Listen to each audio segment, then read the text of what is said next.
नमस्कार दोस्तों, स्वागत है आपका अपना ही यूट्यूब चैनल टुडे एग्जाम पर। दोस्तों, जैसा कि हम लोग रिवीजन क्लास देख रहे हैं, सवेरे हमने देखा था रिवीजन क्लास 270 से 290 पेज के बीच से लिए गए क्वेश्चंस का। अभी हम ये रिवीजन क्लास 6 नंबर होगा और इसमें हम देखेंगे पेज नंबर 290 से 300, यानी 10 पेज देखेंगे। 10 पेज से 30 क्वेश्चन लिए गए हैं और इसके 3 टाइम 4 टाइम 5 टाइम भी एक्स्ट्रा फैक्ट समझ लीजिएगा, तो इसमें 200-250 प्रश्न की बात करेंगे, तो एक अच्छा रिवीजन हो जाएगा। चलिए शुरू करते हैं आज का ये क्लास। मैं बिल्कुल टाइम को जो है गंवाना नहीं चाहता हूँ, क्योंकि सभी एग्जाम्स की डेट बाहर निकल गई है। आपको भी टाइम नहीं गंवाना है। जब तक पढ़ने का मन करता है तब तक पढ़िए। पढ़ाई का ना तो मेरा कभी रूटीन था, ना आज भी है। रात को 2 बजे पढ़ने का मन करे, आराम से पढ़िए, कोई दिक्कत नहीं है भाई। ये जो आप तकलीफ कर रहे हो ना, ये बाद में बड़ा सुकून देगा, है ना। और इसके ये चीज़ जो है मैं भली भांति अभी जान रहा हूँ। ऐसा नहीं कि मैं बहुत बड़ा अमीर बन गया, लेकिन सुकून जरूर है अपने अंदर की रोटी दाल जो है आराम से मिल जाती है। चलिए शुरू करते हैं आज का ये क्लास। इससे पहले अगर टुडे एग्जाम का कोई भी ई बुक PDF, जैसा कि आज जानते हैं ई बुक का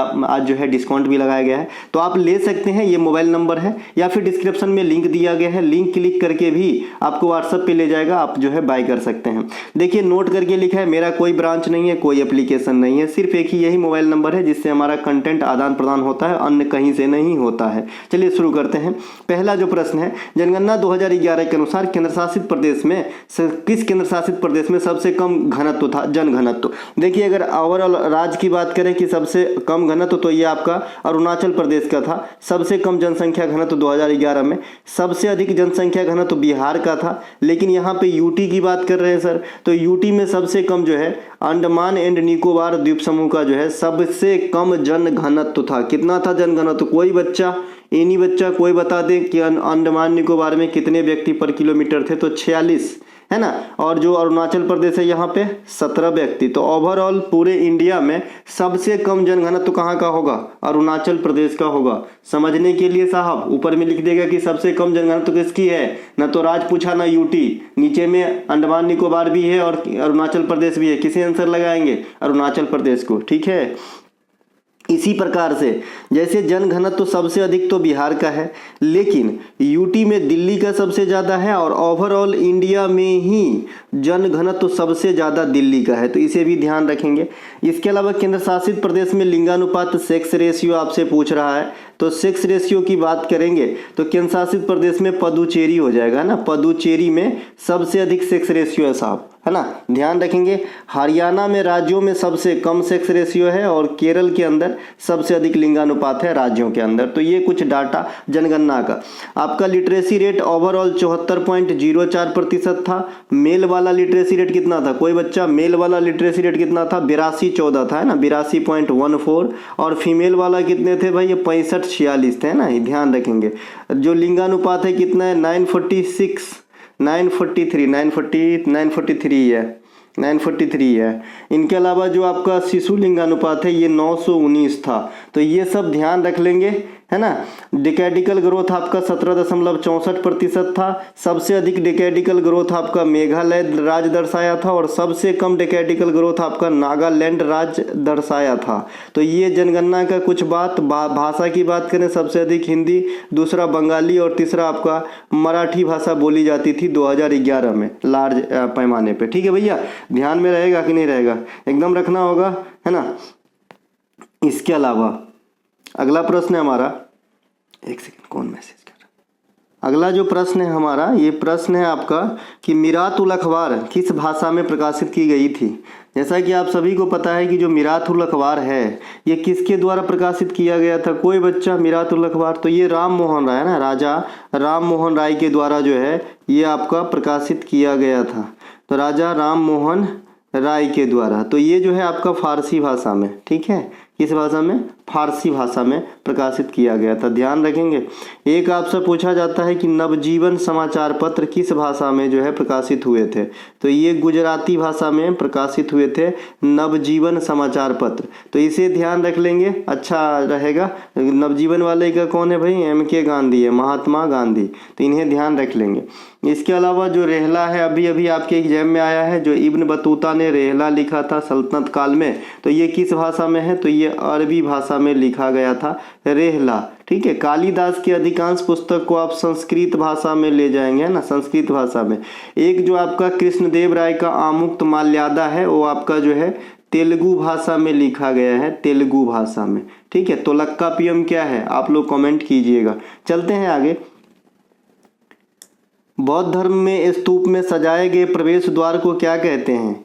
देखिए, प्रवेश द्वार से कई क्वेश्चन आते हैं कि द्रविड़ शैली में बनाए गए मंदिर को, द्रविड़ शैली में जो मंदिर बनाए जाते हैं तो उसमें जो आपका लंबा गलियारा होता है उसे क्या कहते हैं? तो उसे कहते हैं सर गोपुरम। क्या कहते हैं? गोपुरम कहते हैं। तो गोपुरम किसकी विशेषता है? द्रविड़ शैली में बनाए गए मंदिरों की। ये साउथ इंडिया में बनाए जाते हैं और नॉर्थ इंडिया में आप सभी को पता है नागर शैली में मंदिर बनते हैं। साथ ही साथ मैंने मथुरा कला और गंधार कला के बारे में आपको बताया है, एग्जाम में आता है, खास करके जो आपका है ना बड़े लेवल की एग्जाम है एसएससी की या फिर रेलवे एनटीपीसी वगैरह। ठीक है, तो मथुरा कला बताया था, यह स्वदेशी कला होते हैं, है ना, जिसमें आपके सभी यानी जैन, बौद्ध और हिंदू, ये तीनों धर्म पे हिंदू में ही पार्ट है, लेकिन फिर भी इनके अलावा गंधार कला जो है ये बौद्ध धर्म पे एप्लीकेबल होती है। ठीक है भाई, तो द्रविड़ गोपुरम समझ गए। एक आपसे पूछा जाता है कि इस्लाम धर्म में जो पवित्र स्थल पे प्रवेश करने का ऐसा आपने देखा होगा लगा रहता है ना, मोख टाइप से, गाँव घर में इसे मोख बोलते हैं, तो इसे क्या कहा जाता है? तो इसे पिस्ताक कहा जाता है ना, पिस्ताक कहा जाता है। ठीक है भाई, इसके अलावा एक आपसे पूछा जाता है कि बौद्ध धर्म में सजाए गए प्रवेश द्वार को क्या कहते हैं? तो तोरण कहते हैं। तो प्रवेश द्वार वाला आपका 3 क्वेश्चन है। इनके अलावा बौद्ध धर्म में स्तूप क्या होता है? तो स्तूप क्या होता है भाई? स्तूप क्या होता है बौद्ध धर्म में? जहाँ पे उनके सार्वजनिक हित के जो है ना चीज़ों को संरक्षित रखा जाता है, तो ऐसे स्थानों को बौद्ध धर्म में स्तूप कहते हैं। एक आपसे पूछा जाता है धमेक स्तूप कहाँ पे है? तो ये बनारस के समीप उत्तर प्रदेश में है। केसरिया कहाँ पे है? केसरिया आपका बिहार के अंदर है, इसे ध्यान रखेंगे। बराबर का गुफा भी बौद्ध धर्म से जुड़ा हुआ है, ये भी बिहार के अंदर है। ठीक है, इसके अलावा हेमिस मठ कहाँ पे है? तो ये लद्दाख के अंदर है। रुमटेक मठ कहाँ पे है? तो रुमटेक मतलब कई बार बता चुके हैं, बताइएगा कि ये रूमटेक कहाँ है। और एक और पूछ देता हूँ, पाबो मठ कहाँ पे है? तो ये दोनों बताइएगा सर। ठीक है ना, बताइएगा रूमटेक मठ कहाँ पे है और पाबो मठ कहाँ पे है। इसके अलावा बौद्ध धर्म में आएंगे तो बौद्ध धर्म के संस्थापक कौन है ना? महात्मा बुद्ध है। महात्मा बुद्ध से जुड़े हुए 3 घटनाओं का जो अलग नाम दिया गया है उनको बता दीजिए सर। तो गृह त्याग को महाभिनिष्क्रमण कहा जाता है, भिनिष्क्रमण कहा जाता है। ज्ञान देने को धर्म चक्र प्रवर्तन कहते हैं और आपका मृत्यु को महापरिनिर्वाण कहते हैं। ठीक है, ध्यान रखेंगे, ये सब बौद्ध धर्म से संबंधित है। बाद में इनका त्यौहार बैसाख पोया, बौद्ध पूर्णिमा इत्यादि इत्यादि। इसके अलावा कोशिका के केंद्रक संरचना को किसने समझाया था? देखिए सर, कोशिका को समझाए थे, कोशिका को खोज किए थे 1665 में रॉबर्ट हुक नामक वैज्ञानिक ने। फिर कोशिका को जो है जीवित कोशिका का खोज करा, कब करा? 1674 ईस्वी के अंदर करा सर। कब करा? 1674 ईस्वी के अंदर करा। कौन करा भैया? ल्यूवेन हॉक ने करा। फिर कोशिका के जो केंद्रक है ना, केंद्रक न्यूक्लियस जिसे बोलते हैं, तो इसकी संरचना के बारे में, इसकी जो क्रिएटिविटी है, संरचना है, इनके बारे में जो है आपका बताया कौन? Robert brown. तो यहाँ पे 3 वैज्ञानिक का नाम कोशिका से रखना है। देखिए, कोशिका को आप सबसे पहले डिवाइड करते हैं 2 पार्ट के अंदर। एक तो आपका प्लांट सेल होता है, एक एनिमल सेल होता है। अब कोशिका को सूक्ष्मता और लार्ज के अनुसार भी 2 पार्ट में बांटे जाते हैं। एक तो यूकेरियोटिक सेल होते हैं, एक तो प्रोकैरियोटिक सेल होते हैं। यूकेरियोटिक सेल क्या होता है? यूकेरियोटिक सेल अमीर होता है और प्रोकैरियोटिक सेल गरीब होता है। अमीर गरीब कैसे समझाया हो भाई? कि इसमें बहुत सारे चीज़ नहीं होता, केंद्रक नहीं होता है, लाइसोसोम नहीं होता, माइटोकॉन्ड्रिया भी नहीं होते हैं, लेकिन राइबोसोम होते हैं। इसीलिए क्वेश्चन क्रिएट कर देता है आपके एग्जाम में कि निम्न में से कौन से कोशिकांग जो है आपका प्रोकैरियोटिक सेल में भी होता है। तो आप कहते हो है ना कि भाई राइबोसोम जो है दोनों में होगा। ठीक है, इसके अलावा कोशिका से हो गया। कोशिका में माइटोकॉन्ड्रिया को क्या कहते हैं? कोशिका का पावर हाउस कहते हैं। लाइसोसोम को क्या कहते हैं साहब? कोशिका का आत्मघाती थैली कहते हैं। जो आपका गोल्जी बॉडी है उसे क्या कहा जाता है? तो उसे कहा जाता है कोशिका का पोस्ट ऑफिस। ठीक है, इसके अलावा चलते हैं आगे। इससे अलावा आप आज जो है हमारे लिए काफ़ी खुशी की दिन भी है और हम सब के लिए भी है। देखिए कितना पवित्र दिन में आज 70,000 सब्सक्राइबर हो गए। टुडे एग्जाम की आज फैमिली जो है 70,000 की हो गई। एक सब्सक्राइबर से कोरोना काल में शुरू किया था और अपने घर में 2 बच्चे पढ़ रहे थे उनके लिए शुरू किया था। हालांकि बच्चे जो है, मैं बड़ा भाई हूँ तो या तो मेरे से डरता है, बहुत कम बात करता है, तो पता नहीं क्या पढ़ता है भगवान जाने, लेकिन शुरू मैंने किया था पहली बार इन्हीं के लिए, ठीक है। फिर बाद में ग्रुप डी 2022 में एक वीडियो बनाया सर मैंने, जिस दिन एग्ज़ाम नहीं था, और मैंने गेस करके आए हुए पैटर्न पे एक वीडियो बनाया, जिससे एक वीडियो से करीब 11 से अधिक क्वेश्चन लड़ गए थे अगले दिन के शिफ्ट में। तभी से मेरी हौसला थोड़ी थोड़ी बढ़ने लगी और एक दिन के अंदर, है ना, 350 सब्सक्राइब मैंने हाथ पकड़ पकड़ के लोग से करवाया था, अपने रिलेटिव वगैरह से, और एक दिन के अंदर 2700 सब्सक्राइबर हो गए जब मैंने अगले दिन अपने वीडियो को पिन किया और कहा। तब से मैं आपके सामने हूँ, पढ़ा रहा हूँ, और मैं अब यहाँ तक पहुँच गया हूँ। आगे और भी पहुँचेंगे, ये चैनल आपका है ना, इसमें सिर्फ पढ़ाई की बात होगी साहब। चलिए आगे चलते हैं। साथ ही साथ ये बच्चे जो है ई बुक को प्रिंट करा लिए हैं, तो इन्होंने जो है आज रिएक्शन दिया था। आरा बिहार से हूँ भैया, इनको बैंडिंग करा लिया हूँ, मज़ा आ रहा है पढ़ने में। भैया मज़ा नहीं, इससे जो है सफलता लीजिए और जो पैसा आपने खर्च किया है उसकी पूरी जो है वसूल कीजिए, ठीक है मेरे भाई, ध्यान रखिए, है ना। थोड़ी देर। इसके अलावा परमहंस मंडली के संस्थापक कौन है? दादोबा पांडुरंग, है ना। परमहंस मंडली के संस्थापक कौन है? दादोबा पांडुरंग, परमहंस मंडली। इसी प्रकार से बहुत सारे संस्थापक हैं। अगर आपको दादोबा पांडुरंग नाम से स्पष्ट है कि ये मुंबई से होंगे, और इनका जो स्थापना वाला समय है 1849 है। एक आपका मुंबई से संबंधित नासिक में आपका बीडी सावरकर के द्वारा अभिनव भारत 1904 में स्थापित किया गया था, तो ये भी आपके एग्जाम में पूछा जाता है। इनके अलावा जो आपका आर्य समाज, ब्रह्म समाज, सत्यशोधक समाज, प्रार्थना समाज, रामकृष्ण मिशन, है ना। इसके अलावा हेनरी बिबियन डिराजियो का यंग बंगाल आंदोलन, ये सभी के सभी बारे में मैंने अच्छे से बता दिया है। तो यहाँ से मैं निकलूँ क्या? निकलने से पहले ईस्वी जरूर दे देता हूँ। ब्रह्म समाज 1828 में राजा राम मोहन राय कोलकाता, 1875 में आपका, है ना, आर्य समाज मूल शंकर या दयानंद सरस्वती बम्बई, 1867 प्रार्थना समाज आत्माराम पांडुरंग और महादेव गोविंद रानाडे महाराष्ट्र, 1873 सत्यशोधक समाज ज्योतिबा फुले महाराष्ट्र। देखिए सत्यशोधक समाज का एक किताब है जिनका नाम है गुलामगिरी, और गुलामगिरी पुस्तक को आपसे पूछा जाता है कि ये किस भाषा में लिखा गया है, तो मराठी भाषा में लिखा गया है। इसके अलावा एक आपका पूछा जाता है ना, सत्यार्थ प्रकाश भी है। सत्यार्थ प्रकाश नामक पुस्तक आपका जो है आर्य समाज के संस्थापक दयानंद सरस्वती के द्वारा जो है रिलीज किया गया था। चलते हैं आगे। ढीमसा तथा लंबाडी कहाँ का लोक नृत्य है? ढीमसा तथा लंबाडी कहाँ का नृत्य है? देखिए ढीमसा जो है ये आपका आंध्र प्रदेश का है, और लंबाडी जो है ये आपका तेलंगाना का है। लेकिन अगर आंध्र प्रदेश ऑप्शन में न रहे, तेलंगाना ऑप्शन में न रहे, तो आंध्र प्रदेश से भी काम चला लेंगे। बाद बाकी अगर बात करेंगे यहाँ पे आंध्र प्रदेश में आएंगे तो कुचिपुड़ी को याद रखना, भामाकल्पम को याद रखना, कुचिपुड़ी से रिलेट है, यहाँ का शास्त्रीय नृत्य है आंध्र प्रदेश का। इनके अलावा जो तेलंगाना है वहाँ पे आपको एक तो बोनालू याद रखना है जिसमें देवी पूछता है, तो बोनालू में आपका काली देवी। एक आपका बथुकुम्मा पूछता है, तो बथुकुम्मा में देवी गौरी। एक आपका मेदराम जात्रा में या तो दिन पूछता है जो 4 दिनों तक होता है, या तो जनजाति पूछता है, तो कोया जनजाति पार्टिसिपेट करते हैं। और ये एशिया का सबसे बड़ा जनजातीय मेला है मेथाराम जात्रा मेला, जो तेलंगाना के अंदर लगती है। इनके अलावा HDI इंडेक्स 2024 में भारत का स्कोर कितना है? तो HDI इंडेक्स 2024 में जो भारत का स्कोर रहा है 0 पॉइंट कितना रहा भैया? 0.644, है ना। तो इसे ध्यान रखेंगे कितना रहा है? 0.644। अपनी रैंक क्या है इतने स्कोर के साथ? तो 134वां रैंक है करेंट आपका HDI इंडेक्स 2024 में।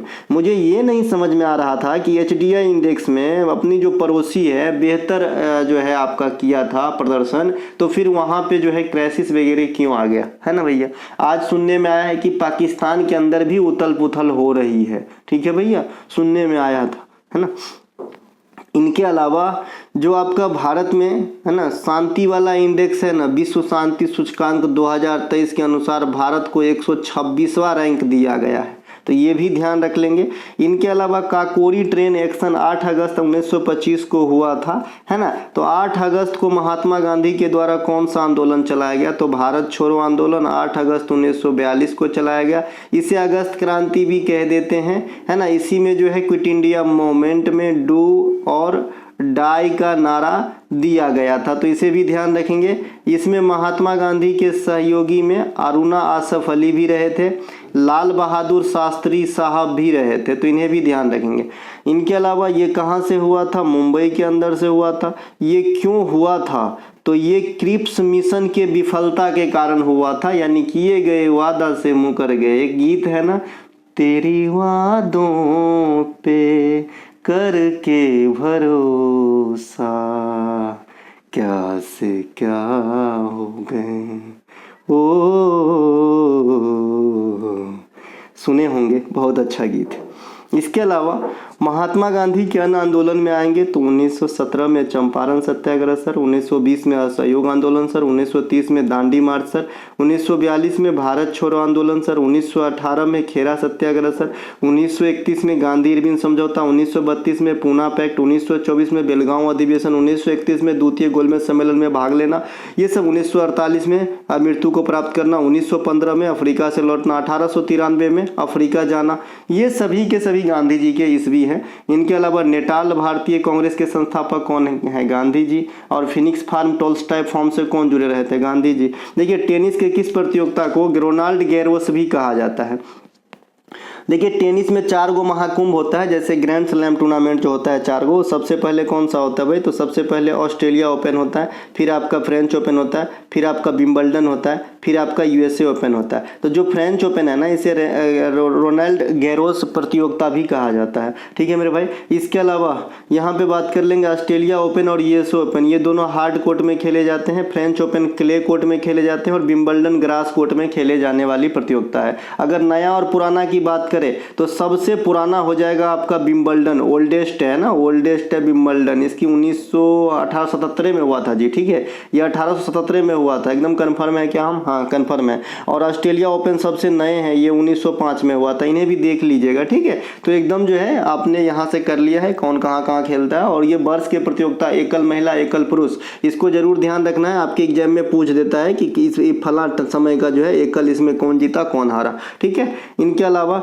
मेंडलीव की आवर्त सारणी में कितने तत्व थे सर, 63 तत्व थे। कितने आवर्त थे सर, 7। और कितने वर्ग थे, 9। तो इन्हें भी ध्यान रख लेंगे। मेंडलीव की आवर्त सारणी 1869 में रिलीज हुआ था। अभी मेंडलीव की आवर्त सारणी अगर राउंड फिगर में बात करें तो 150वां आपका जो है जन्मदिन मनाया है।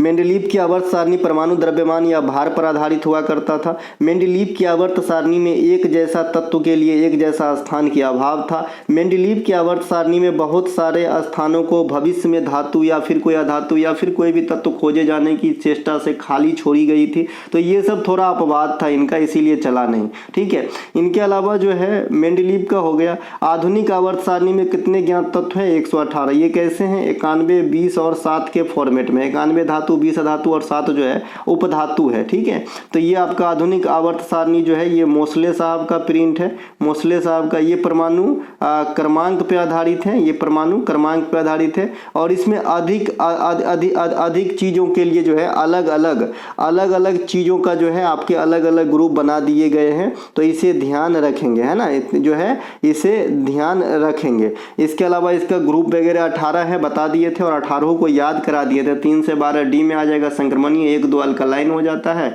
इसके अलावा 13 से 18 आपका क्या हो जाता है भाई, पी ब्लॉक एलिमेंट्स। नीचे का जो एक्टियोनाइड और लेंथेनाइड रहते हैं उसमें 15 तत्व होते हैं, वो क्या होता है आपका एफ ब्लॉक एलिमेंट होता है। लास्ट में क्या है, इनर्ट गैस है। 18 में, 17 में क्या है, हेलोजन में। 16 में क्या है, ऑक्सीजन फैमिली या केल्कोजन है ना। इस प्रकार से याद करवा दिया था। इनके अलावा 65वां संविधान संशोधन 1990 का संबंध क्या है भाई, तो इससे क्या होता है कि SC ST के लिए बहुत सदस्य वाला आयोग का गठन किया गया। पहले क्या था, कि SC/ST के लिए ना एक सदस्य वाला आयोग हुआ करता था, ठीक है। तो इनको विस्तार करते हुए एक संशोधन किया गया, 65वां संविधान संशोधन कब किया गया, 1990 के अंदर किया गया, और इसे जो है विस्तार करके, है ना, विस्तारित किया गया, ठीक है भैया, ध्यान रहे कि नहीं रहेगी।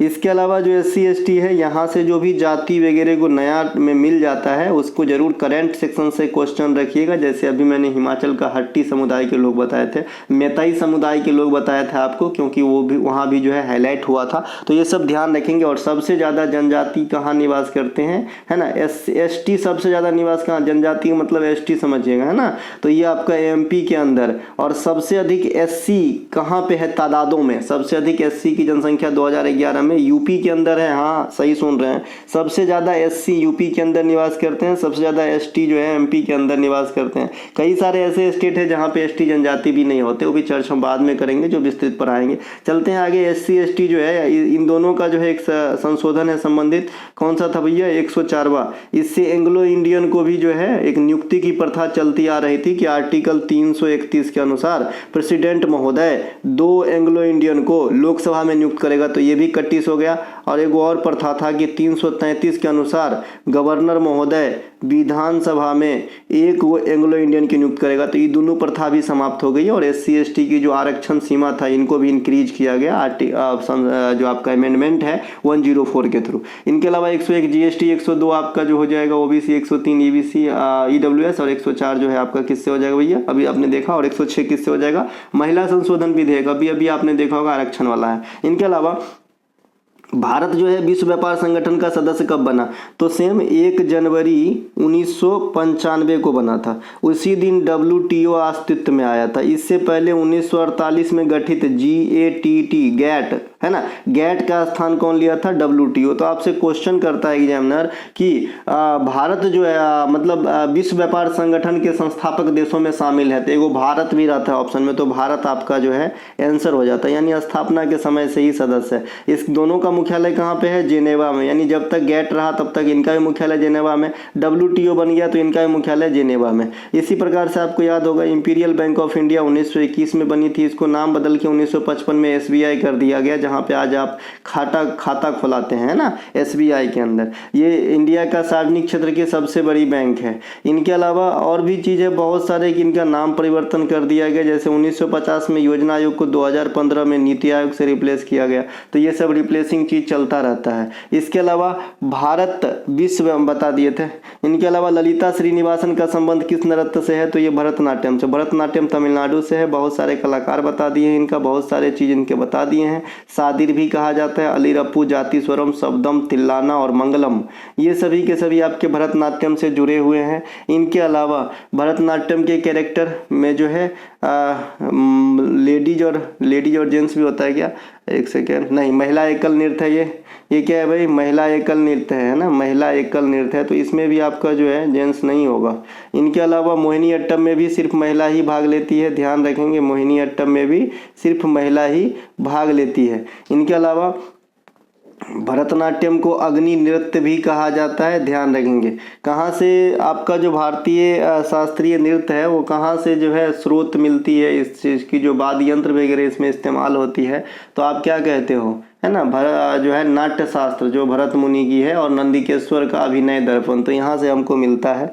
इनके अलावा आपसे एक क्वेश्चन पूछा जाता है कि कर्नाटक संगीत का इस्तेमाल किस शास्त्रीय नृत्य में होता है, तो कर्नाटक संगीत जो भी साउथ भारत के शास्त्रीय नृत्य है सर, है ना, भरतनाट्यम हो जाएगा, मोहिनी अट्टम हो जाएगा, कथकली हो जाएगा और कुचिपुड़ी हो जाएगा, तो ये कर्नाटक संगीत के ताल पे चलती है। बाद बाकी हिंदुस्तानी शास्त्रीय संगीत वापरता है या फिर स्थानीय संगीत वापरता है, ठीक है मेरे भाई। जैसे अभी आपने कथक में सुना होगा ठुमरी का इस्तेमाल होता है, तो ये क्या है, हिंदुस्तानी शास्त्रीय संगीत से निकला हुआ एक स्टाइल है, एक, है ना, जो गिरजा देवी इनकी जो है महारानी कहलाती है। आधुनिक नृत्य का जनक किसे कहा जाता है, उदय शंकर को कहा जाता है। कल या परसों ही बताए थे, उदय शंकर, अनुष्का शंकर, है ना। इसके अलावा शंकर जयंत, है ना, तो ये सब बताया था। शंकर जयंत भरतनाट्यम और कुचिपुड़ी से थे। उदय शंकर जो आधुनिक नृत्य का जनक होता है। अनुष्का शंकर सितार की जो है मतलब क्या कह सकते हैं भाई, वादक का स्त्रीलिंग रूप क्या होगा, वादिका, थोड़ा सस्पिशन लग रहा है मुझे थोड़ा सा, है ना। प्लेयर कह देते हैं अंग्रेजी में, चलिए ठीक है। इनके अलावा उदय शंकर का स्टाइल पूछता है, फ्यूजन शैली में करते हैं, ध्यान रखेंगे। नेशनल ग्रीन ट्रिब्यूनल की स्थापना कब हुई थी एनजीटी की, तो 2010 के अंदर हुई थी। ममलूह का गुफा भारत के किस राज्य में स्थित है, ममलुहा का गुफा, तो ममलुहा का गुफा मेघालय में स्थित है, नाम से स्पष्ट है ममलुहा मेघालय, है ना। तो इस प्रकार से आप जो है ट्रिक बना के इसे याद रख लेंगे, काफ़ी मिलता जुलता नाम है, मेघालय के अंदर है, ठीक है। इसके अलावा ये जो है ना आपका मेघालय के अंदर हो जाएगा। इसके अलावा एक ने जो आपका लोमस ऋषि का नाम सुना होगा, ये भी पूछता है एग्जाम के अंदर। लोमस ऋषि का गुफा ये आपका बिहार के जहानाबाद में है, कहाँ पे है, बिहार के जहानाबाद में है लोमस ऋषि का। एक आपने बराबर का गुफा अभी आपने सुना था, ये भी बिहार के अंदर है। एक आपने ककोलत जलप्रपात बिहार के नालंदा में है, आई होप नालंदा में ही है, तो ये भी ध्यान रखेंगे, लोमस ऋषि वाला पूछा गया था। इसके अलावा इधर आ जाएंगे तो उदयगिरी का गुफा हो जाएगा। उदयगिरी का गुफा में बात करेंगे तो आपका जो है कहाँ पे हो जाएगा उदयगिरी का, ओडिशा के अंदर भी हो जाएगा और एमपी के अंदर भी हो जाएगा, है ना। इनके अलावा उदयगिरी के हो गया। इसके अलावा भीमबेटका का गुफा, भीमबेटका का गुफा, बाघ गुफा, है ना, ये दोनों कहाँ पे हो जाएगा, एमपी के अंदर। उदयगिरी पहले बताया, एमपी और उड़ीसा दोनों में, मतलब एमपी में तीनों गुफा, ध्यान रखेंगे। इनके अलावा महाराष्ट्र में क्या बताया था भाई, अजंता बताया था, एलोरा बताया था, कार्ला गुफा बताया था, कार्ला, ये भी महाराष्ट्र के अंदर है, ध्यान रखेंगे, ये तीनों महाराष्ट्र के अंदर हो जाएगा। इसके अलावा बोरा का गुफा वो पूछता है, बोरा का गुफा कहाँ पे, अरुणाचल आंध्र प्रदेश के अंदर अरकू घाटी में स्थित है ना। इनके अलावा पटियाला घराने के संस्थापक कौन है, मियाँ कल्लू तथा फतेह अली खान, है ना, मियाँ कल्लू तथा फतेह अली खान। बाद बाकी घराना से एक एक फैक्ट बता दिया हूँ, मेरा मुंह कह रहा है कि अब मत बताओ प्लीज, इसको तो मत बचाओ कम से कम, है ना। तो फिर भी थोड़ा सा बता देता हूँ, अब्दुल करीम खान और वाहिद खान किसके हो जाएंगे, किराना घराना के संस्थापक हो जाएंगे। हस्सू हद्दू नत्थू ये कहाँ के हो जाएंगे, ग्वालियर घराने के संस्थापक हो जाएंगे। ये मेवाती घराना, यहाँ पे आपने पंडित जसराज से एक क्वेश्चन आता है कि भाई ये जो है किस घराने से हैं, तो मेवाती घराने से हैं, तो इनको भी ध्यान रखिएगा। इनके अलावा जो है और कौन से घराना है, बनारस घराना, पंडित राम सहाय फाउंडर है, ध्यान रहेगी। इसके अलावा चलते हैं आगे। आधुनिक भारतीय भाषाओं का सबसे बड़ा परिवार कौन सा है, तो इंडो आर्यन भाषा सबसे बड़ा परिवार है। सबसे बड़ा परिवार जो है इंडो आर्यन भाषा का है। इसमें कौन कौन सा, मराठी भी आ जाता है, इसमें कौन सा कोंकणी भी आ जाता है, और ये दोनों ज़्यादा ही आपसे पूछा जाता है ना, गुजराती भी हो जाएगा। ये दोनों ज़्यादा ही आपसे पूछा जाता है कि ये इसके अलावा है कि बता दिए थे कि आधुनिक इंडो आर्यन कौन कौन से भाषा है। एक द्रविड़ भाषा के फैमिली में जो भी साउथ इंडियन की भाषा होता है, कन्नड़, मलयालम, है ना, तेलुगु, तमिल, तो ये सब द्रविड़ भाषा की फैमिली में, नाम से स्पष्ट है कि द्रविड़, राहुल द्रविड़ से याद रखेंगे, भूतपूर्व इंडियन कोच। साथ ही साथ आपने द्रविड़ शैली अभी देखा जो साउथ में होता है। बाबर फरगना के शासन कितने वर्ष में बने थे, 12 वर्ष में। कब बने थे भाई, 1494 में। बाबर जो है पानीपत की प्रथम लड़ाई में इब्राहिम लोदी को हरा के मुगल वंश की स्थापना 1526 में। 1527 में खानवा का लड़ा था। 1528 में कौन सा युद्ध लड़ा था, खाना खाओ चाय पियो, यानी चंदेरी का लड़ाई लड़ा था। 1529 में क्या लड़ा था, है ना, खाना खाओ चाय पियो, एक सेकेंड, खानवा, हाँ ठीक है, पानी पियो, खाना चंदेरी, एक सेकेंड मैं कंफ्यूज हो गया, एक सेकेंड रुक जाइए। 1526 में हो गया पानीपत का लड़ाई, 1527 में हो गया आपका खानवा का लड़ाई, 1528 में हो गया आपका चंदेरी का लड़ाई, और 1529 में हो गया आपका घाघरा का लड़ाई। तो पानी पियो, खाना खाओ, चाय पियो, घर जाओ। मैं भूल गया था, मैं सोचा मेरी अस्तित्व कमज़ोर हो गई क्या, ऐसा नहीं हो सकता। इनके अलावा जो है, हाँ, समय के साथ तो सबको जाना है ऊपर, तो कमज़ोर शरीर जरूर होंगे। इनके अलावा जो है ये आपका बाबर हो गया। बाबर जो है बाबरनामा खुदे लिखे हैं। इनके अलावा जो है बाबर के द्वारा और क्या क्या करवाया गया है, कलंदर इन्हें कहा जाता है। हम चलते हैं आगे। इसके अलावा इसनो का फुल फॉर्म क्या होता है, अल नीनो सदर्न ऑक्सीलेशन, है ना, अल नीनो सदर्न ऑक्सीलेशन। इसी प्रकार से ITCZ आपसे पूछता है, इंटर ट्रॉपिकल कन्वर्जेंस जोन है ये, है ना, है ना, ये ध्यान रखेंगे। ये दोनों काफ़ी पूछा जाता है। एक आपका SEZ भी पूछा जाता है, स्पेशल इकोनॉमिक जोन होता है, ये भी आपसे पूछा जाता है। इनके अलावा पहली ट्रांसजेंडर महिला जिन्होंने पद्मश्री पाया शास्त्रीय नृत्य में, तो नर्तकी नटराज 2019 में पाई थी। फिर मंजमा जोगती भी जो है ना, मंजमा जोगती, ये भी आपका है ट्रांसजेंडर, लेकिन सबसे पहले पाने वाला 2019 में कौन होगा, नर्तकी नटराज, भरतनाट्यम के लिए प्राप्त करी थी। सरसों के तेल में कौन सा अम्ल होता है, एरुसेविक अम्ल होता है, एरुसेविक अम्ल होता है सरसों के तेल में। बाद बाकी जो नींबू वगैरह, आंवला वगैरह, ये सब तो काफ़ी कॉमन है। जो पूछता है ना वो हार्ड टाइप का पूछता है, जैसे नारियल के तेल में कौन सा अम्ल होता है। आप लोग ने पढ़ा होगा तो मुझे जवाब दीजिएगा, क्योंकि नारियल के तेल वाला क्वेश्चन ही शायद मैं वहाँ पे रखा हूँ ई बुक के अंदर। इनके अलावा भोपाल गैस त्रासदी में कौन से फैक्ट्री में आग लगी थी, तो यूनियन कार्बाइड में। कब लगी थी, 1984 में, 3-4 दिसंबर 1984 को यूनियन कार्बाइड फैक्ट्री में आग लगी थी, जहां पे कौन सी गैस लीक हुई थी, तो मिथाइल आइसोसाइनाइड। ज्ञान प्रकाश घोष का संबंध किस वाद्य यंत्र से है, तबला से। अभी अभी आपका अवन मिस्त्री पूछा है, अवन मिस्त्री का संबंध तबला से जो है, इन्हें भी ध्यान रखेंगे, अब हमारे बीच नहीं है। इनके अलावा बहुत सारे जाकिर हुसैन साहब ग्रैमी अवार्ड इस बार भी पाए हैं, तो ये भी पूछे जाएंगे। इनके अलावा फैयाज खान, सुखविंदर सिंह, ये सब भी तबला से हो जाएगा, अल्लाह रखा वगैरह। इनके अलावा भारतीय अर्थव्यवस्था बैंक दर कौन निर्धारित करता है, तो RBI। बैंक दर, नोट छापना, मौद्रिक नीति बनाना, reverse repo rate, repo rate. इनके अलावा SLR, CRR, ये सभी के सभी प्रतिभूतियों का लेन देन, ये सब कौन करता है, बैंकर का काम। ये कौन करता है, कमर्शियल बैंकों को लोन देना, ये सब RBI के द्वारा किया जाता है। अच्छे से समझा चुका हूँ। 1934 में जो है आपका, है ना, जो चेम्बरलिन आयोग है वो केंद्रीय बैंक स्थापित करने को सोचा, परंतु नहीं हुआ। 1935 में हिल्टन यंग आयोग के द्वारा स्थापित हुए। 1949 में राष्ट्रीयकरण हुए। मुख्यालय मुंबई में है। शक्तिकांत दास अभी गवर्नर है। पहले गवर्नर ओसबर्न स्मिथ थे और पहले भारतीय गवर्नर CD देशमुख साहब था। RBI जो है भारत का केंद्रीय बैंक है। तार का वृक्ष जो है इनका लोगो में है ना। सदा काफू पर्वत चोटी किस राज्य में है, पश्चिम बंगाल में। महाराष्ट्र के सबसे ऊंचा पर्वत चोटी कौन सा हो जाएगा, कालसूबाई हो जाएगा, कालसूबाई, है ना। झारखंड का कौन सा हो जाएगा भाई, पारसनाथ। और उड़ीसा का कौन सा हो जाएगा, जिंदगरहा। नहीं, जिंदगरहा तो उड़कू घाटी में। उड़ीसा का आपका हो जाएगा देवमाली, है ना। और अरकू घाटी कहाँ पे रहेगा, जो पूर्वी घाट की सबसे ऊंची चोटी है, अर्थात ये कहाँ पे है भैया, तो ये है आपका आंध्र प्रदेश में। और अरावली पर्वत की सबसे ऊंची चोटी कौन सी है, गुरु शिखर, जो कहाँ पे है, RJ राजस्थान के अंदर। और राजस्थान की सबसे ऊंची चोटी भी आपका गुरु शिखर ही है। इसके अलावा है राजकोषीय नीति, मौद्रिक नीति, है ना। राजकोषीय नीति, मौद्रिक नीति, सरकारी बजट, राष्ट्रीय आय इत्यादि जो बड़े बड़े मोटे मोटे तौर पे जो आर्थिक गतिविधि होती है वो किस अर्थव्यवस्था में पढ़ा जाता है, तो इसका हम समष्टि अर्थव्यवस्था में पढ़ते हैं। एक व्यष्टि अर्थव्यवस्था भी होता है, व्यष्टि अर्थव्यवस्था। तो व्यष्टि अर्थव्यवस्था के अंदर हम सूक्ष्म चीज को पढ़ते हैं, जैसे मुद्रा आपूर्ति, है ना। इनके अलावा मांग और पूर्ति, ये सब हम पढ़ते हैं सूक्ष्म। मतलब छोटा लेवल पे बात होगा तो व्यष्टि में, अब बड़ा लेवल पे बात होगा तो समष्टि में। दीवान इस्तिहाक किस विभाग से संबंधित है, तो पेंशन विभाग से। दीवान इंसा था एगो, तो वो किस विभाग से, पत्राचार विभाग से। दीवान बंदगान था एगो, तो किस विभाग से, दास विभाग से। दीवान खैरात था एगो, तो वो किस विभाग से था, है ना, दान विभाग से। एक दीवान कोही था, वो किस विभाग से था, कृषि विभाग से, मोहम्मद बिन तुगलक वाला। इनके अलावा परिपथ में विद्युत धारा को मापने के लिए किस यंत्र का प्रयोग करते हैं, गैल्वेनोमीटर, है ना, गैल्वेनोमीटर। विद्युत धारा को आप अमीटर से भी मापते हो, तो इन दोनों में फर्क क्या है सर, तो गैल्वेनोमीटर जो है ना आपका चलती हुई परिपथ में विद्युत धारा को मापते हैं, है ना। और जो अमीटर है वो आप जो है रेस्ट मोड में भी माप सकते हो, बाहरी यंत्र है और ये लगा रहता है गैल्वेनोमीटर आपका जो है परिपथ में, ठीक है।